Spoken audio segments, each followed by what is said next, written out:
We're gonna make it look fly with some DIY. We're gonna make it look fly with some DIY. We're gonna make it look fly with some DIY. Uh-oh, thrift diving. Hey, what's up? It's Serena Pia from thriftiving.com, which is a do-it-yourself blog, YouTube channel, and podcast that helps you decorate, improve, and maintain your home with paint, power tools, and thrift stores without sacrificing your budget, the environment, or style. Welcome to episode 109 of the Thrift Diving Podcast. Today, we are talking about the big problem of getting started with projects. Why is this so difficult? I am struggling with this. Even now, after all these years of doing DIY projects, I struggle with this. And this came up recently in a conversation that I was having with a creative friend that just confessed to me that he had the same problem. And I thought, oh my gosh, we have to talk about this. Now, I had hoped, I really did want to get him onto the podcast to talk to him about this, but he and I, we had just never scheduled it. And I thought, you know what, let's just talk about it, you and I together, me and you. And we're going to talk about what I believe some of the problems are, but specifically how we can actually overcome this hump, this challenge of getting started on our creative projects. I don't know about you, but you know, when I start the beginning of a new project, I always have this fear. I don't want to say fear, but a hesitation is probably more like it. Unless it's a project that I've never ever done before. And I know when you're creative, most projects you've never done before, right? Every project is its own unique project and it will have its challenges. Some things you'll already have encountered before and you'll be able to weather those things, but there's always something new. I'm saying new projects that you've just never tackled before. For example, building a piece of furniture, or maybe you've never painted furniture, maybe you've never stripped furniture, and you're trying something for the first time. That I can understand is something that would probably cause you fear. It's something new. You've never tried it before, so you'd be a little hesitant.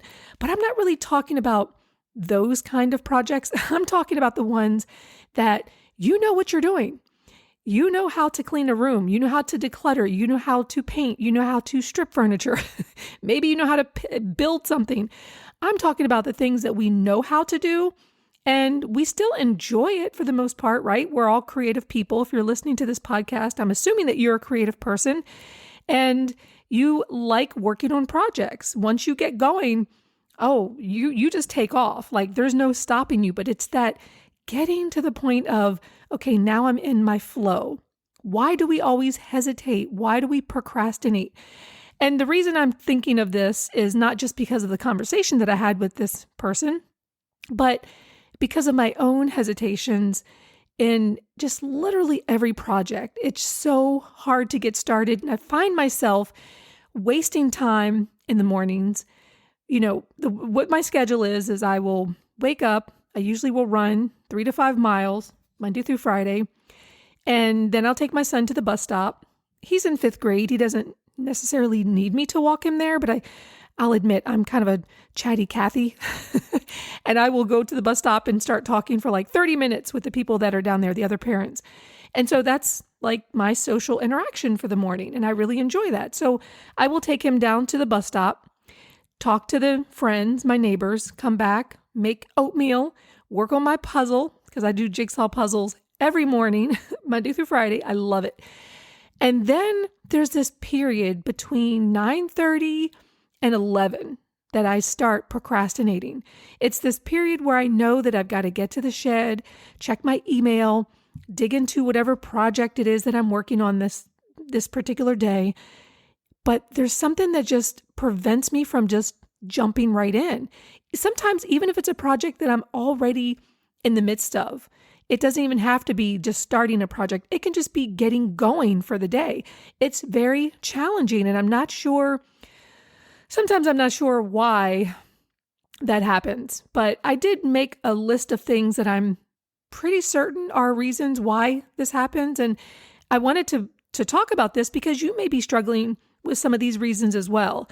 And I did offer some solutions. Now, even though I'm offering solutions, I can still offer you solutions and still have it be a problem for me. These are the things that I do when I'm struggling. And I find that it works for me. And then once I really get going, then it's kind of okay. I can kind of self-motivate, but it's just getting to that point. And I want you to think about your projects too. Think about the things that you have on your to-do list. It might be a project that you've already started, might be something that you've been meaning to start, but most of the times when I'm asking people, hey, tell me what your biggest DIY challenge is, this is one of the big ones, trouble getting started. So let's go through some of the problems that might be causing you trouble, and I'll, of course, relate it to things that I'm going through. And then let's talk about some solutions so that maybe when we start feeling this hesitation to get started on projects for the day, or whether just to get started, period, at the very beginning, or whether you're in the middle, let's think about some solutions so that maybe we can get through these challenges so that we can get into the meat of the project, which is what we know we love, right? I always think that creating and doing projects is very therapeutic. I love it. Like there's nothing better than getting started on a project. Like let's say you've already dug into the beginning parts of the project. Maybe it was something new. Maybe it's something you've done before, but you're sort of in your flow. You're in your element. You kind of know what you're doing. You're not tripped up by anything. Maybe you've got the Golden Girls like I do on in the background because I love watching them. Maybe you have a glass of wine, and that feeling of just working on something that you love and seeing it come together and listening to something that's very soothing, whether it's the Thrift Diving podcast or the Golden Girls or some other show that you might like to watch. There's nothing better than that. I love that so much. It makes me just really happy, especially being here in my shed. It's just such a inviting place to be. It's bright, airy. I mean, even when I have all of the blinds drawn, it's still light and airy just because of its location in the yard and the sunlight that it gets. So working on projects and being in this environment, like you, finding your place wherever you are in your house, your garage, your backyard, and having all those things lined up, having all those ducks in a row for you to be in the flow, to really enjoy what you're doing and lose track of time. That's what we all look for, I think, when we're doing projects. Of course, we want it to turn out, but it's the process of getting from A to B. But the problem is sometimes you can't even get started on A. So here's some reasons why I think you might be struggling. I might be struggling. These are reasons that I know that are true for me. So let's come up with some solutions together so that maybe we can get into that flow more often and not focus so much and get held up on the procrastination. All right. So I think one of the biggest problems with getting started with DIY projects, and when I say DIY, that could be decluttering your house. Okay. I'm just going to use a broad stroke here to describe any project that you would like to do, that you'd like to focus your time and energy on. And the biggest one, I think, is that you're not sure how to even get started. And this is true when it's a project that you've never done before. For example, several years ago when I built my walk-in closet, I didn't really know how to get started on that. I mean, I knew that I had to take everything out. I knew that I had to take measurements. So technically that is the beginning of the project, but I didn't know what kind of organizers I even wanted to build. I didn't know if it was going to fall down. I didn't really know the tools, the materials that I was going to need to do this. And it took me a long time to even get to that point of feeling comfortable with even digging into the project. And for that project, I actually had to do a lot of planning in SketchUp. SketchUp is a modeling program that a lot of woodworkers will use to build furniture and to create a space so that you know what it's going to look like before, like I did, before you build these cabinets, these structures. And I think I probably took about a month. I mean, it was insane to even just draft out what I wanted this closet organizer to look like. In fact, I just found the post the other day where I was walking through step 1, step 2, step 3, and I was actually kind of surprised that I'd made such a great model. I mean, I spent so much time in SketchUp learning how to do this, but when I looked back at the blog post and the video, I thought, wow, I really did a great job. Like that looks pretty darn good. But a lot of times when we're not sure how to get started on a project, we get held up at one of these steps. So maybe you're spending a lot of time planning this out or reading blog posts or looking at YouTube videos because you just want to make sure you've got everything, documented on what you're supposed to do, but then you still don't really know how to get started, right? It's like taking that first initial step. Like, what's the first thing that you have to do? So here's what I like to do when I am starting a new project and I don't really know how to do it because I've never done it before. I like to make step-by-step, very just handwritten notes. And it doesn't have to be anything, sometimes I like to put things into Google Doc or something like that, but it doesn't even have to be that. I have a notebook every day. I start my day, I write the date down, and it could be as simple as just having a notebook and doing step 1, step 2, step 3, and literally drafting out the things that you need to do. And let's take the example of building a closet organizer. So, if I'm thinking of it in this kind of way, I might take measurements, right, as step 1. And then step 2, clean out the closet. Well, once you start writing things down in a step-by-step fashion, you may then realize, well, wait a minute, it doesn't make sense to take everything out after I do measurements. Like, I can't measure around clothes and shoes. So maybe I need to remove everything from the closet first and then do measurements. And then once I have my measurements, step 3 could be, okay, now I can actually figure out how much wood I may need. Or, you see what I'm saying? Like, as you're drafting things out in step 1, step 2, step 3, you're then able to look at those steps and make sense of them, because some things are not going to make sense. Or you'll think about, let's take building a fence. Well, before I can actually build this fence, I actually need to I keep saying actually a lot, I need to get a permit. This is a project I'm actually going to be planning to do, hopefully this spring. And I am going to have to submit an application or a permit for the county to approve me to do this project. So for me, that would be step 1, is get the permit. But even within the permit, sometimes you might have to break it down even more. What are the elements of the permit? Is there something that I have to do first, like during this process of getting the permit? What's the first thing that I have to do? What's the second thing? So even though you might have your step-by-steps listed, each one of those steps might have its own process. And so if you start thinking of your projects in this kind of way, before you even get started, taking all that research that you've done, all the videos that you've watched, all the Pinterest pins that you've saved, and start putting it on paper, you would be surprised how easy it starts to look. Okay, well, I don't want to say easy.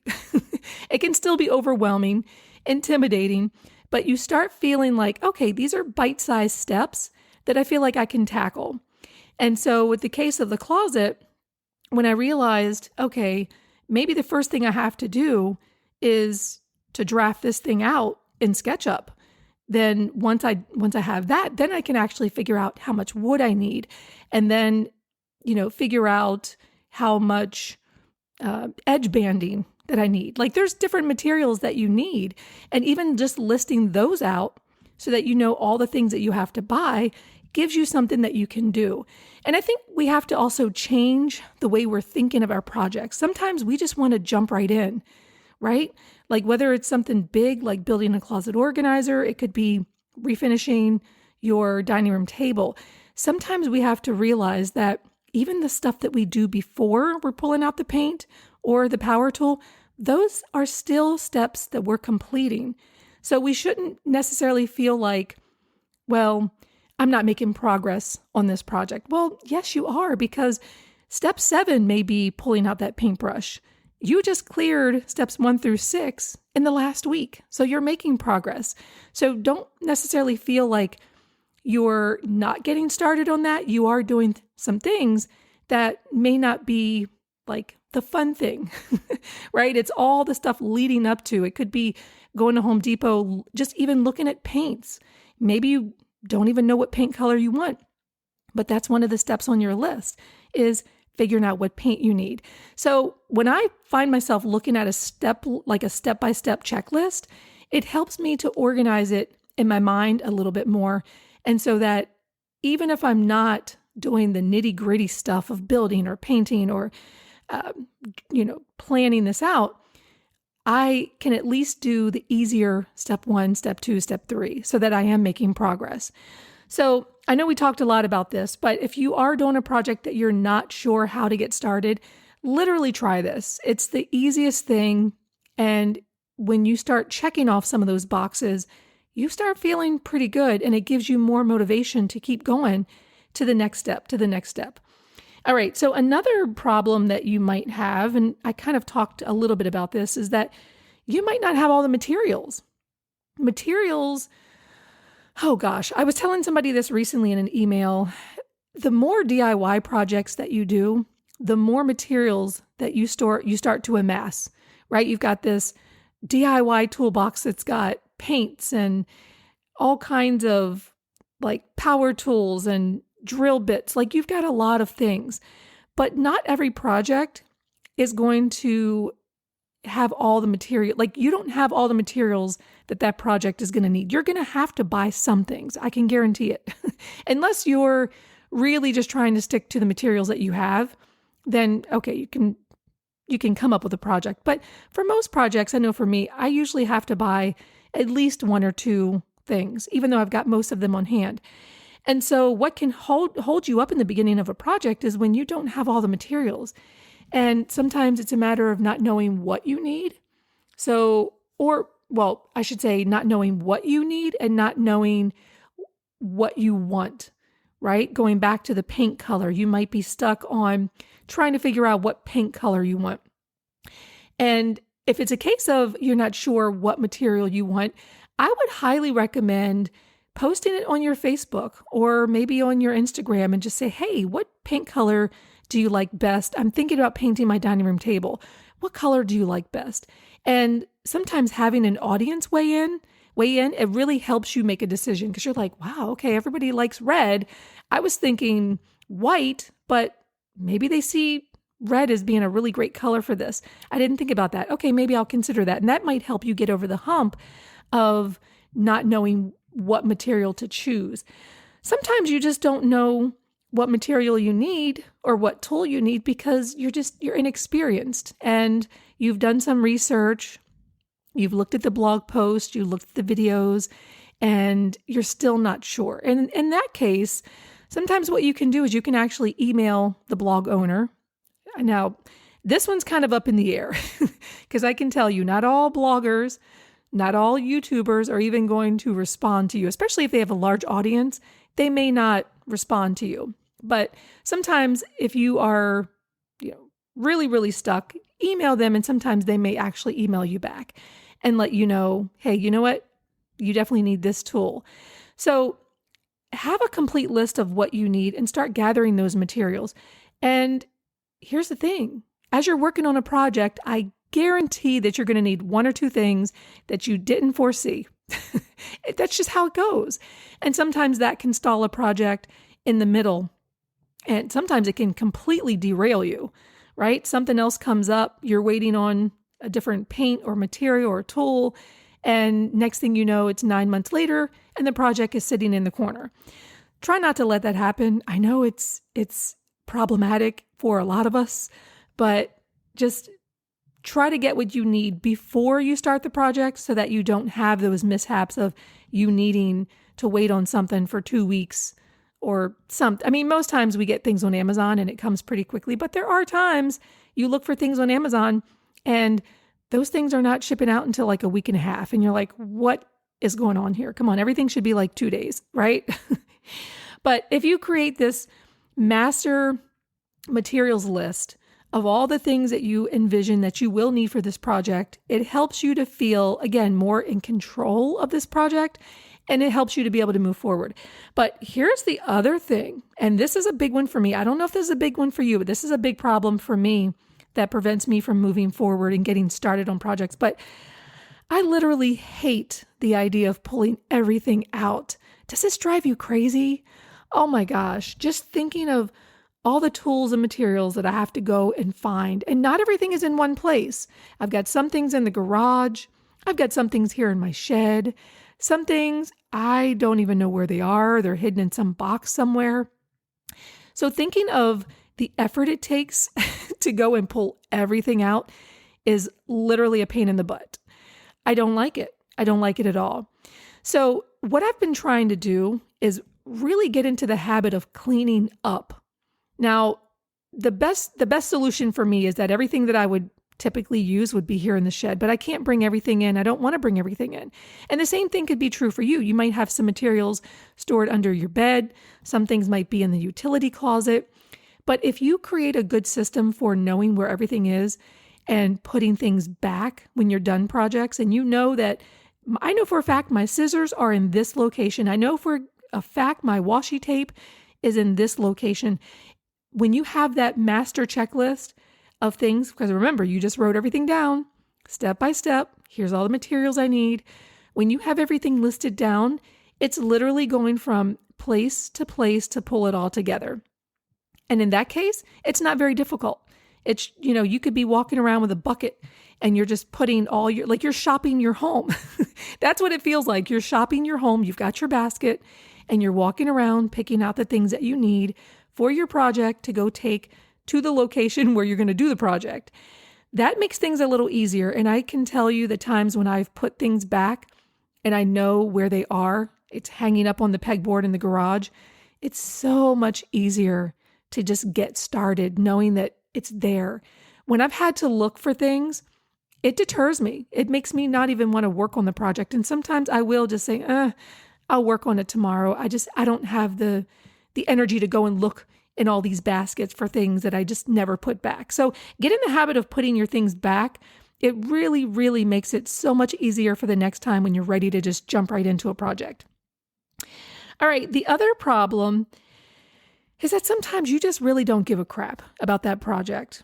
And let's be real. There are things that are on your list that you have to do, but you really don't care about that project. You know it's important, but it's just not what your heart is into right now. Okay, right now, everything is, it's April and there's probably snow on the ground, depending on where you live. Here in Maryland, we've been pretty lucky. The weather is starting to warm up. But in some parts of this country, or wherever you live, it may still be cold. But I know here it's starting to change. And so now I'm really focused on the outdoors. The sun is coming out, it's shining, it's beautiful. I really want to get out into the yard and start cleaning up my patio. So anything that I have to do that has taken me away from what I really want to do, which is outdoorsy stuff, it feels like a chore.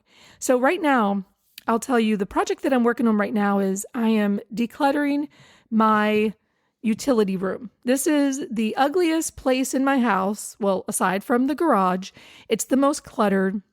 It's the place where the ornaments are during, for Christmas. You've got Halloween stuff down there. And it's kind of the place where things go to die, right? You get a new rug and you don't know what to do with the old rug. It's not in bad condition for you to donate it, but you don't have another room that you want to move it to. So what do you do with it? You put it in the utility room. And so it started to grow and just grow. And it got to the point where we couldn't even really walk in there because there were things just scattered about on the floor. And we were spending a lot of time in there recently because we had a water leak with the hot water heater.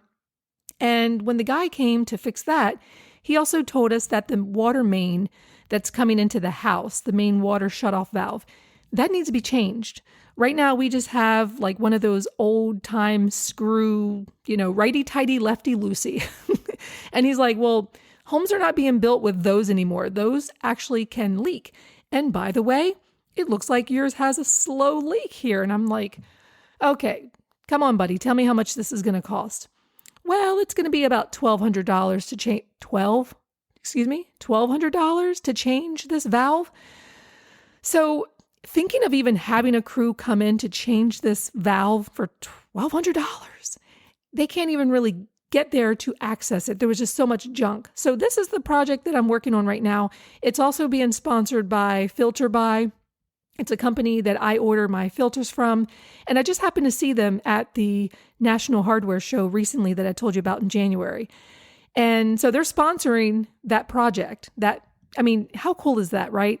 To get a sponsor and they're paying me to clean up my utility room. It's amazing. But as cool as that is, I still am not excited about this project. I have been dragging my feet for probably the last couple of weeks, and I don't want to do it. Now, have I gotten it done? Yes, because there is a deadline and it has to be done by Wednesday. Actually, it was supposed to be done by the end of March. And then when they had asked me, I said, well, it'll be done by Friday, which was this past Friday, to Wednesday. That's the window of time that I'm giving them. And every time I look out the window and I see that it's sunny, I just want to get out there and spend some time out in the yard doing projects out here. I can't do it because I've got to be inside in this dark, dingy basement full of cobwebs. The whole basement isn't like dark and dingy, but that utility room, it's bad. It's not the place where I want to be. So when you think about the projects that you have to do, but your heart's not in it because it's just not what you want to focus on, that's another reason why we tend to drag our feet. And for me, the motivation is that I've got a brand waiting for this. So that's my motivation. But, you as a person who's just listening to this, it's not going to be a brand who's waiting for you to say, okay, you got to get this video up by this date. But it could be a spouse. It could be maybe you've got family coming to visit you and you've got to get that spare bedroom cleaned up because someone's coming to stay with you for a week.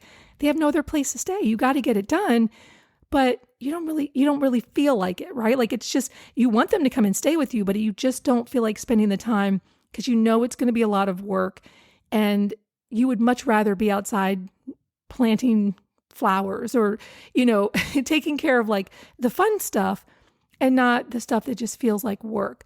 So the only thing that I can tell you is when you have that deadline, that thing that looms over you, that is enough to spark you to get it done, even if your heart's not in it.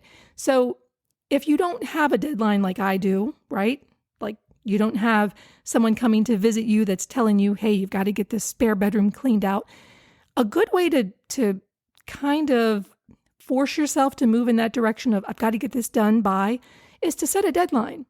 Choose your own deadline. This is a great way to know that, okay, I've got 2 weeks. I've got to get it done. And if you want to take it one step further, here's a great thing that you can do to spark yourself to move in that direction and get it done by your due date. You can either reward yourself.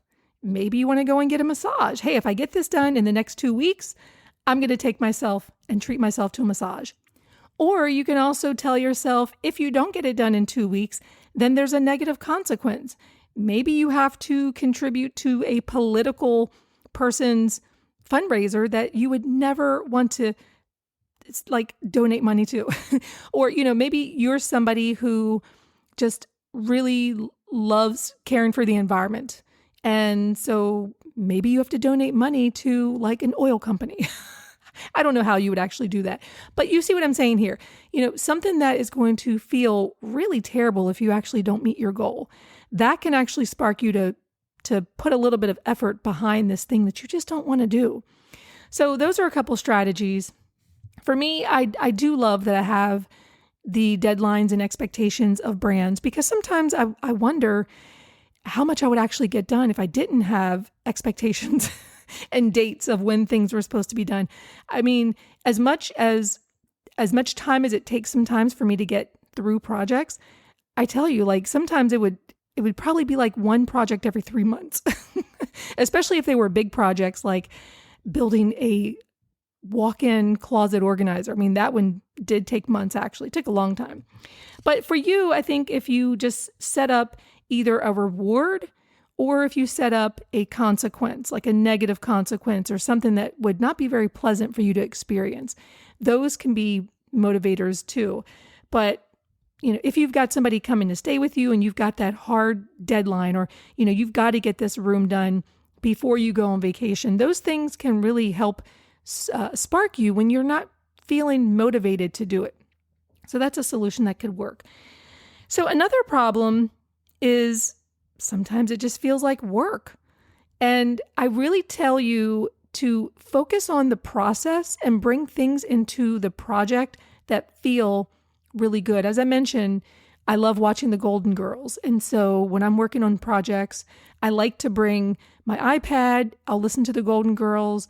I'm not a big drinker, but lately I've been kind of dibbling, dabbling with a little bit of Moscato. And so I like to, sometimes bring alcohol into the mix where I can just have a glass of wine or champagne or whatever. And that actually makes projects a lot more fun. Even if I'm in the shed by myself, makes it a lot more fun.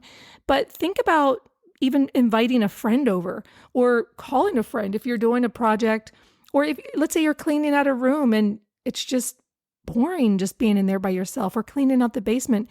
Maybe call a friend, the girlfriend that you talk to on the phone for a couple hours. And it's a really good way to pass time, enjoy connecting with her or him, whoever you're calling, but be able to make it seem more enjoyable than just focused on, oh my gosh, I got to clean all this stuff out. No, I don't want to do that.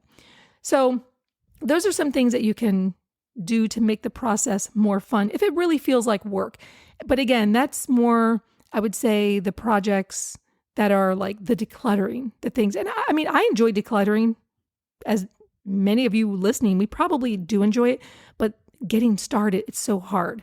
So if we can make the process of it so much more enjoyable, we won't focus so much on what feels like work, and we'll enjoy the wine, the television viewing, or catching up on your shows. Or the reason why I like listening to the Golden Girls is because I know every single episode.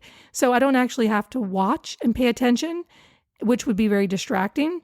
But just listening to it allows me to just enjoy following along with, because I know I can actually see it in my mind as I'm listening to it, because I've seen all the episodes hundreds of times, it feels like.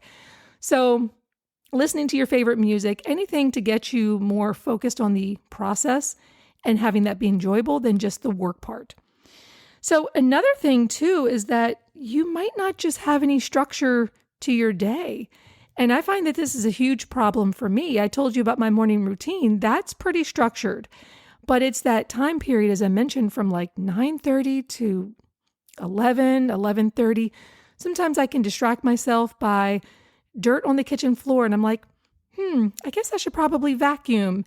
So then I'm supposed to be checking email, but I'm vacuuming the floor. And then when you start with one room, well, of course, you got to do the other room because it's connected. You can't just clean up the dirt that's in one section. You got to keep going. And next thing you know, it's like, okay, wait, it's 12:30 already. The kids come home at 3. So I literally just wasted half my day. Because once they come home, you've got to stop. You've got to go and ask them how their day is, socialize with them. And then you might have to go to the gym, get your workout in. Because I do lift weights it should be 3 times a week, but generally it's about 2 times a week on average. And so then my whole day's gone. So I find that when I have more structure to my day, if I actually write it down and put it on my phone and follow along with it during the day, I can see, oh, okay, well, you know what? It's 9:30. I would love to keep sitting here for another 30 minutes and work on this puzzle, but according to my calendar, it's 9:30. I've got to go check email from 9:30 to 10. And then from 10 to 12, that's going to be my 2 hours of time where I'm supposed to be working on this project. And once you have that structure, oh my gosh, you would be amazed at how much you actually get done. Because I feel like, and maybe tell me if you feel this way, I feel like when I have an entire day ahead of me, it's just open for whatever comes my way. It could be, oh, there's my knitting sitting there in the bag. I would love to just knit for 30 minutes. Or maybe I'll just knit for 5 or 10 minutes and there's no structure. But when I say, you know what, I'm going to allow myself to knit from 9:30 to 10, then that's it. When 10 o'clock comes, that's it. It's a cutoff. It's time to go and do the other thing that's on my schedule for 10 o'clock.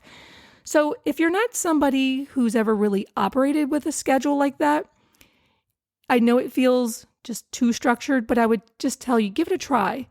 even if you just write it down on a piece of paper, it doesn't have to be anything fancy. Just write down general ideas of when you're supposed to be doing things or the order of which. But I really think that if you put the times down there, it makes a big difference. Now, if you go back to I think it's episode 2, there's a really great interview that I did with Charles Gilkey. He wrote a book called Start Finishing, how to go from start to finish on your projects. And he actually wrote it for creative people because he knows that we've got a million ideas in our head. Sometimes it's hard to get started. And what he said is that sometimes we have too many projects floating around in our head. He really only recommends 3 to 5 projects. And guess what? A project is not necessarily a piece of furniture or a piece of art. A project is anything that you spend time, attention, and focus on. So if you are, let's say, helping your child get into college, right? Juniors in college, my son is a junior.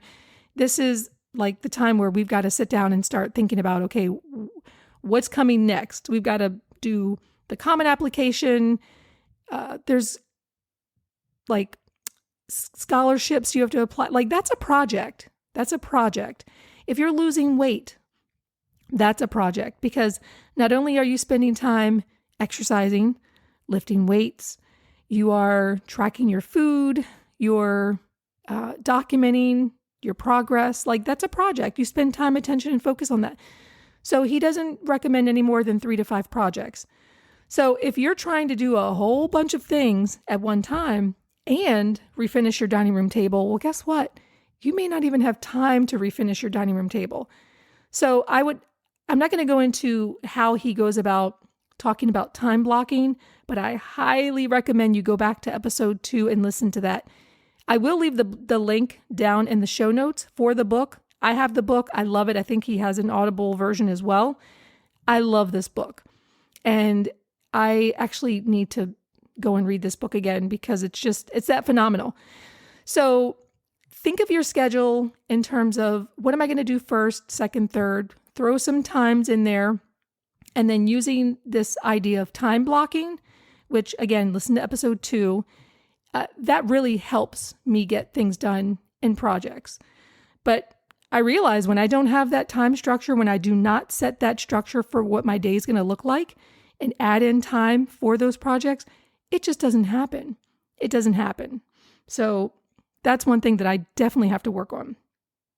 And then the last thing, I'm going to be honest with you, there are days when I just want to be lazy. Do you ever just have days where you just want to be lazy? And I don't want to say that it's laying down watching Netflix all day, although that can be lazy. It can also be very restful too. So I could also be saying, I want to be restful. This might be a day where you just want to be restful. And sometimes for me, being restful is, hey, I just want to sit and do something on the computer. I don't want to be up using tools, painting, running back and forth from the house to the garage. Some days I don't want to be bothered with that. Some days I just want to be, quote unquote, lazy or be productive in other ways. And so I think if that's what you're feeling, I think sometimes you just have to accept that today's not a day that I feel like running around. I'm not going to make myself feel like I've got to do that in order to be productive. There's other ways that I can be productive. If maybe I just want to sit here, sip my tea, my coffee, and write a blog post. That for me is very therapeutic as well. Not just working on projects in the hustle and bustle, but maybe I want to do something else. Just like writing the blog post and just enjoying sitting here writing and having a leisure productivity instead of running back and forth, looking for tools. Where's this? Where's that? So I don't think there's even a solution to that. I think you just have to appreciate that there's going to be days when your energy level is going to be higher and days when your energy level is going to be lower. And there's going to be days when, sorry, but you don't even feel like sitting at the computer doing something. You just really want to lay in bed and have a restful day. Could be a Saturday or Sunday. And you just want to have a restful day and catch up on your shows. And that's okay. And it's very hard to feel that that's okay because we feel like there's so many more important things that we should be doing. But resting our body and just taking a mental break and enjoying our favorite shows, whether it's mindless reality TV, or maybe it's just a really suspenseful series. Regardless of what it is that you're watching, we need that time to recuperate, and we need to give ourselves permission to enjoy that. I am the worst when it comes to giving myself permission to do that, because I could name off easily 10 things that should be getting my attention. But some days I will actually stay in bed, especially Sundays. I love waking up on Sundays and just staying in bed, playing Words with Friends. Hey, by the way, if you play Words with Friends, find me on there. I don't know if I'm under Serena Thrift Diving or just Thrift Diving. Look for me, because I would love to play you. I'm just addicted to that game, and I've got like 30 games going on right now. So I will wake up, grab my phone, and then it's on. It's like Words with Friends, battle competition. So there's some days when I allow myself to do that. And I think you have to allow yourself to have that time as well and not feel guilty about it. But, in the end, we have to be productive. We have to get our things done. We want to get our things done. And we also want to make sure that we're not overloading ourselves. So what I would tell you is to pick the projects that you're most excited about.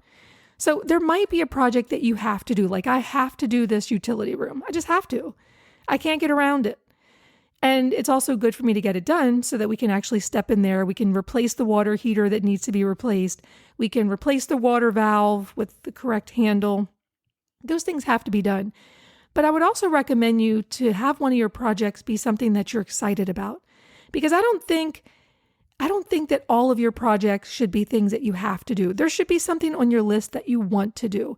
What's that project that when you wake up in the morning, you're thinking about the project and you're like, wow, I can't wait to get back to my garage and work on that. I can't wait to get to my shed and work on that. Like, I wish I wouldn't have had to stop the day before. I can't wait to get home from work so I can go spend a couple hours working on that. I want you to think long and hard about that. What is that project for you? And I think for me, that project, in fact, I just did that project, which was the metal cabinets. You can find it on my YouTube channel. I just posted that. That wasn't a sponsored project. That was just me wanting to do these cabinets. And I did have a little bit of hesitation and a little bit of procrastination with them because I kept doing everything backwards. I explained in the YouTube video that I just did everything backwards. I wasn't planning things out from start to finish properly. And it created a lot of rework. So that was some of the hesitation that I had, knowing that, oh my gosh, I just kind of messed this up and now I have to go back and redo this. But when I was working on that project, I look forward to it. And I think you should have a project that you're looking forward to as well. Don't have everything be what you have to get done. There has to be something that makes you get up and you're like, oh man, I can't wait to go work on that. Like, that's exciting. So for me, I'm actually thinking about what that next project is. I'm not sure what it is just yet.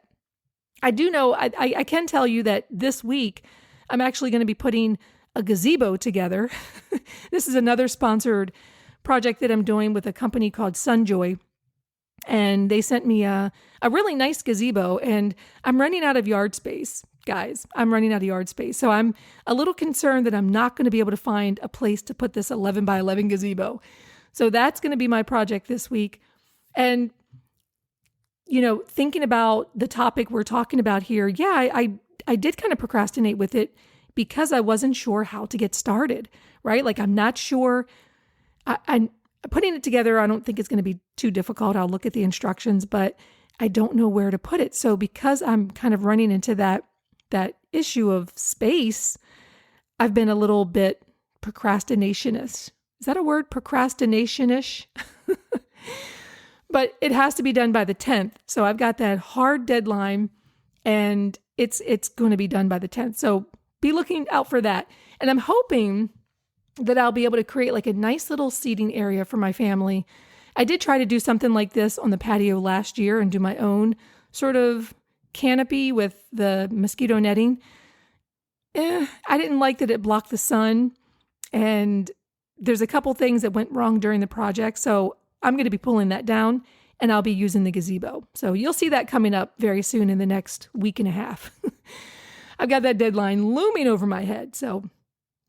But anyway, I just want you to think about your projects and try to work through some of these problems, because I know if you're like me, you're somebody who's creative, you're somebody that wants to be productive, and it's like therapy. Doing these projects feels great when you get done. You enjoy the process, but sometimes these problems get in the way and they will prevent you from moving forward. And it feels terrible when you can't move forward on your projects, and you know that you should, and you know that you have the capacity to do it, but you just can't muster together the desire to do it. Well, these are some of the reasons. And hopefully some of the solutions that I've offered to you, you can implement those into your life. Like I'm going to be using more of them, more strategies for myself, so that we can move our projects forward. And I want to know from you, is this something that you struggle with sometimes too? Do you have trouble getting started on your projects? And if you do, I want to know a couple things. What are some of the strategies that you use in order to move your projects forward?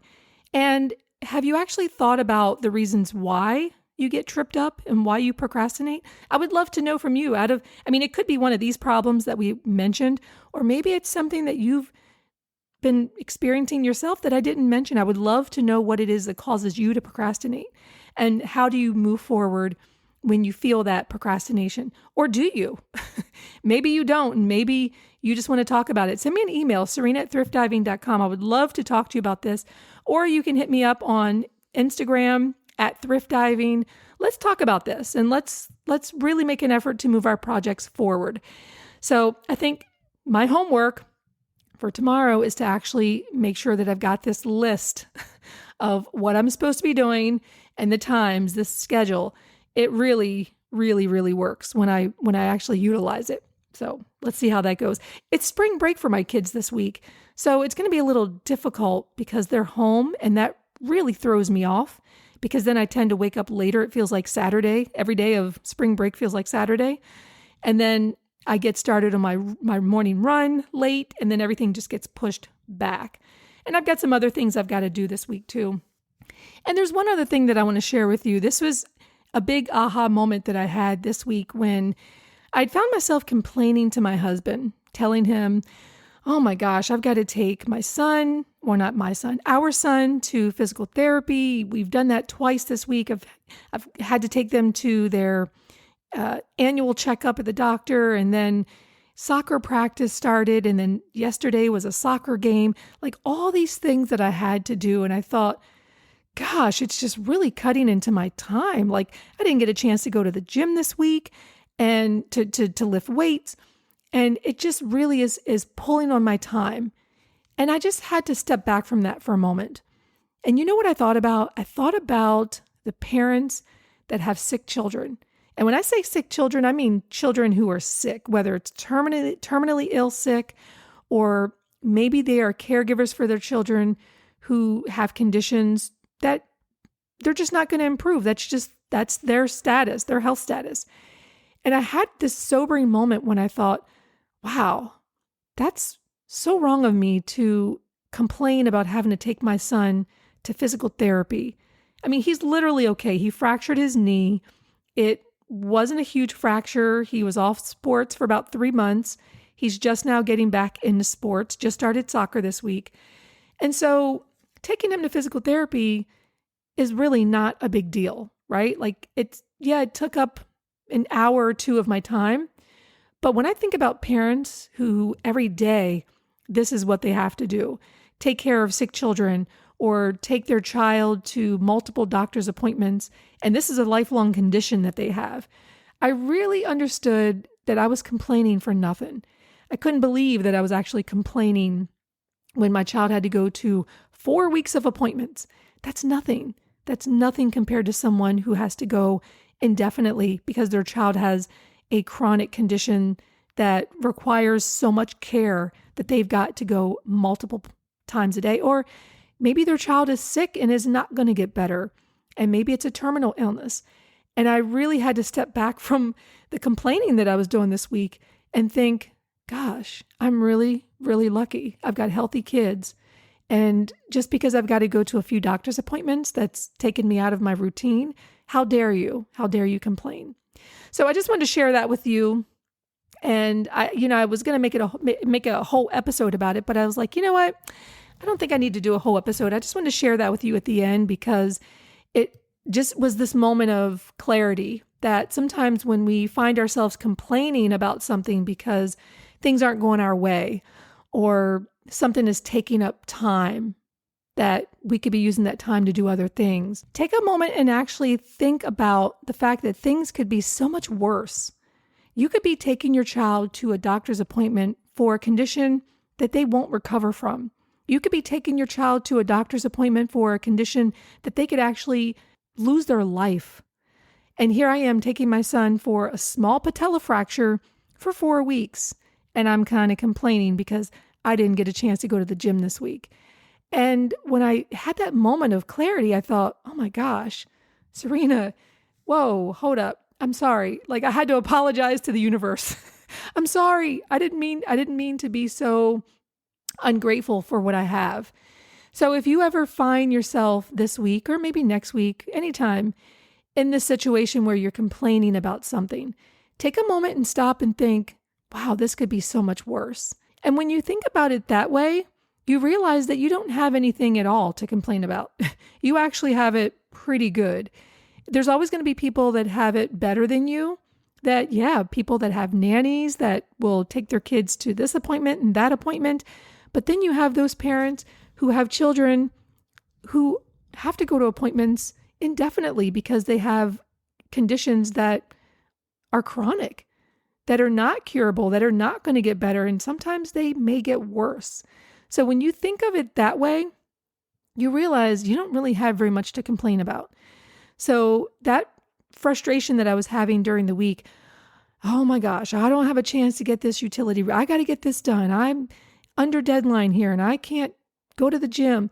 It's all insignificant. It doesn't matter when you think about what could be. That little bit of inconvenience to your life is really not an inconvenience at all. If anything, turn it into a blessing. And I'll tell you, instead of complaining about having to take my son to the physical therapy, I actually took my knitting along. And I finished up a pair of booties for him. These slippers that I posted about on my YouTube. If you're Facebook, not on YouTube, my Facebook page, if you're Facebook friends with me, you'll see these little slippers that I made for my son. And I was able to get a bulk of the slippers done at physical therapy. So I was able to carve that time out for something that I have not been giving myself time at home to do.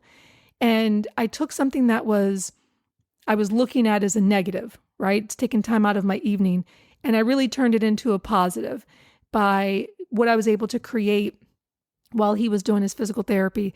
And I was able to turn it into time that I was spending with him. Afterwards, we had a little tradition of going to this organic market and we would buy soup and like vegan mac and cheese. And he'd buy this little soda pop thing he wanted. And it was fun. It was actually fun. I started looking forward to physical therapy. And I think he's got like maybe one session left tomorrow and then we're done. So that's just something I wanted to add on to this week because it was so significant in my life this week. And I just thought I just had to share it with you in case you are someone who is having moments of not being very grateful and realizing, whoa, wait a minute, hold up. I actually have it pretty good. I don't know why I'm complaining. Here's how bad it could be. And I'm so glad that it's not.